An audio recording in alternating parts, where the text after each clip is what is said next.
Hello everyone, welcome to our channel. সকাল সকাল ঘুম থেকে উঠে দেখি না মা টিফিন বানাচ্ছে। টিফিন করছে আজকে হচ্ছে স্যান্ডউইচ। মা বললো আমাকে হেল্প করবে, তা আমিও তাই হেল্প করতে গেলাম।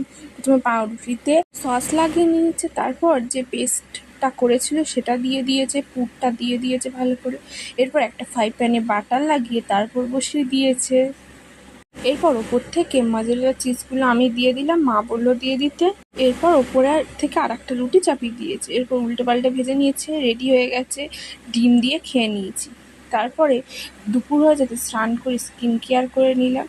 আজকে রবিবার, মা তাই বানিয়েছে special fried rice, mix fried rice আর উইথ চিকেন কষা, সঙ্গে গরমকাল বলে একটু আমনের চাটনি করেছি। কে কে ফ্রায়েড রাইস খেতে ভালোবাসো আমাকে কমেন্ট করে জানাবেন।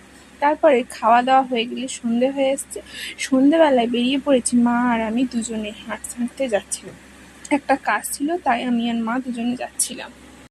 এরপর আমি আর মা দুজনে বাড়ি চলে এলাম। বাড়ি ফিরে এসে সন্ধে থেকে রাত হয়ে যাওয়ায় মার সাথে গল্প করতে মা খাবার দিয়ে দিল। টাটা।